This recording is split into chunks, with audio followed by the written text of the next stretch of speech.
Hello chess fans, this is Rick from Chess to Impress with number 155 in the series Viewers Games.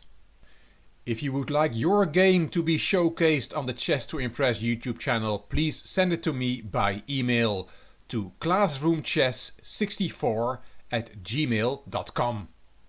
In this episode it is the turn of Ryan. Hi there, my name is Ryan, but preferably like to be called Murky or Murky with an X as the second letter. But the pronunciation is the same as Murky. I'm actually a school tournament player, but having a hard time analyzing my own game and needed help. In this game, which is a classical rated game, my opponent rating is higher, which makes it a fight for me. So I use e2, e4 on the first move, and suddenly he uses e5. So I started the game with the King's Gambit. And to be honest, I saw your video a few weeks ago and surprised that you analyze viewers' games too. That's why I give it a try for you to analyze mine too. Thanks in advance, says Ryan or Murky. And it was a game played on Lichess on the 22nd of March 2019. Murky goes under the name of Murky4 with an 1181 rating, classical rating at the time this game was played, and his opponent is LKZ30072000 with a rating of 1370, so Murky is outrated by about 200 points. The time control is 15 minutes for the whole game plus a 15-second increment per move, and as Murky already said, he opened with the e-pawn.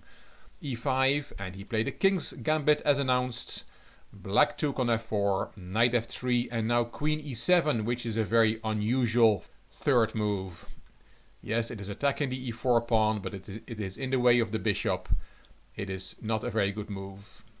g5 instead is the main move in this position, according to theory. But queen e7 was played and Murky played knight c3, protecting the e4 pawn, natural developing move.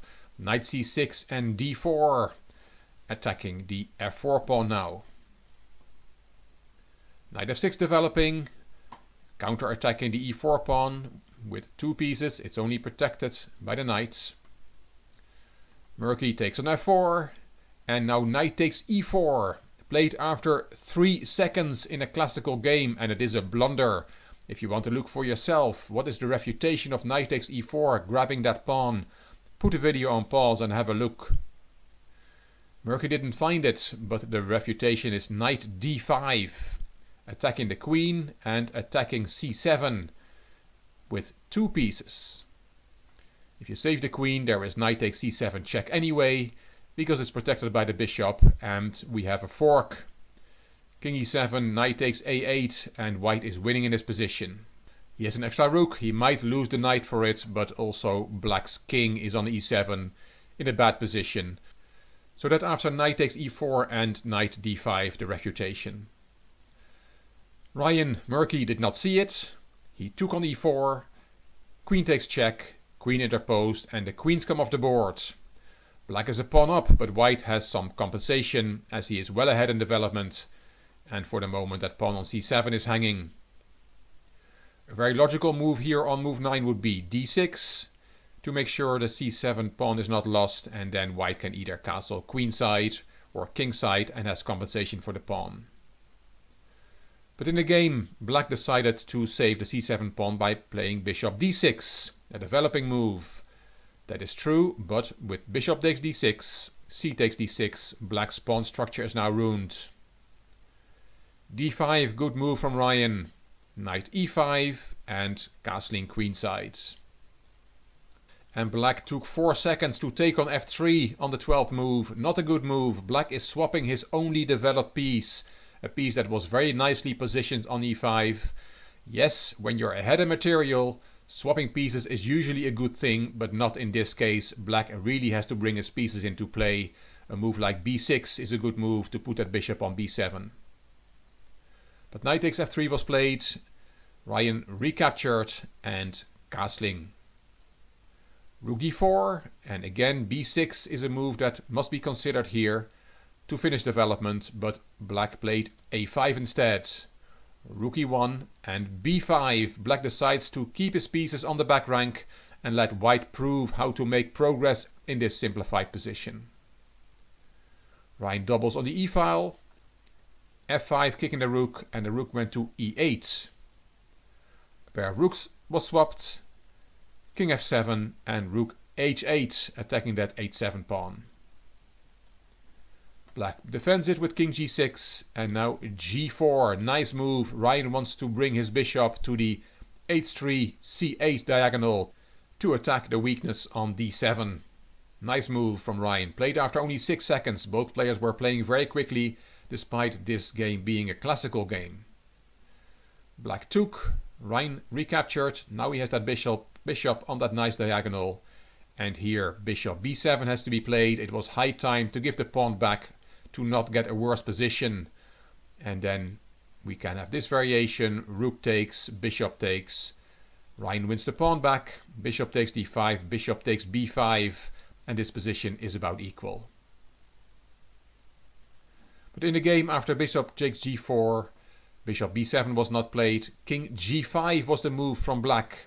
And that was a blunder.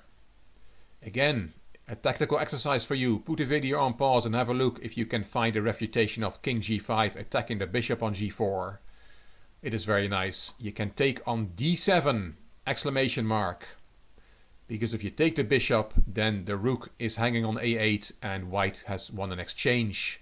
If you play bishop b7, then also white wins. With rook takes a8, bishop takes, and then a very nice move, bishop c6, winning a piece, winning that bishop. The bishop cannot flee, and you also cannot take on c6, because then there is d takes c6 and that pawn goes through to queen. You cannot stop it with the king. So after king g5, the refutation is bishop takes d7. Very nice.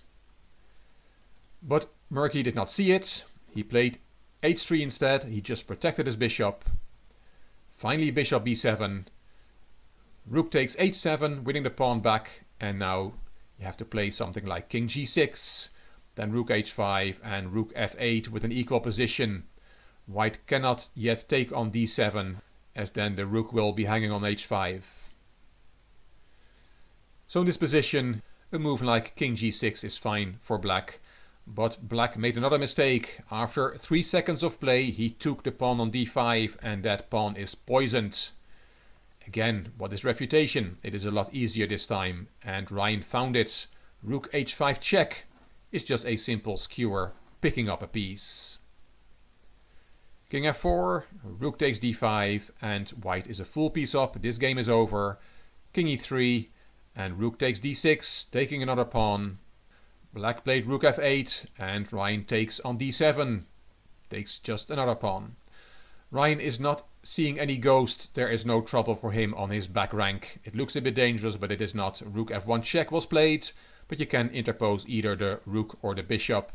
Ryan interposed the bishop, and now rook f3, a final blunder from black after a bad game from him. He's just putting the rook en prise on f3. Ryan adds insult to injury by not just taking the exchange on f3, but winning a full rook with a nice move, rook d3 check. King f4, rook takes f3, picks up a full rook, and here black had enough. But instead of resigning, he unsportedly left the game. Thankfully, Lichess has an option to claim a win when an opponent leaves the game and gives a warning to the player leaving the game. It's interesting that this was a game with classical time control, 15 minutes plus a 15-second increment per move, but both players finished the game with over 19 minutes on the clock, which means the game was played as a blitz game. Both players had used only about 4 minutes each for the whole game. Having said this, our hero Ryan Murky played a very good game against a higher rated opponent. He understood much better than his opponent that one of the most important things in chess is bringing your pieces into the game. They all want to be at the party. Another very important part of our game is tactics, little combinations or big combinations, and we saw a few of them in this game.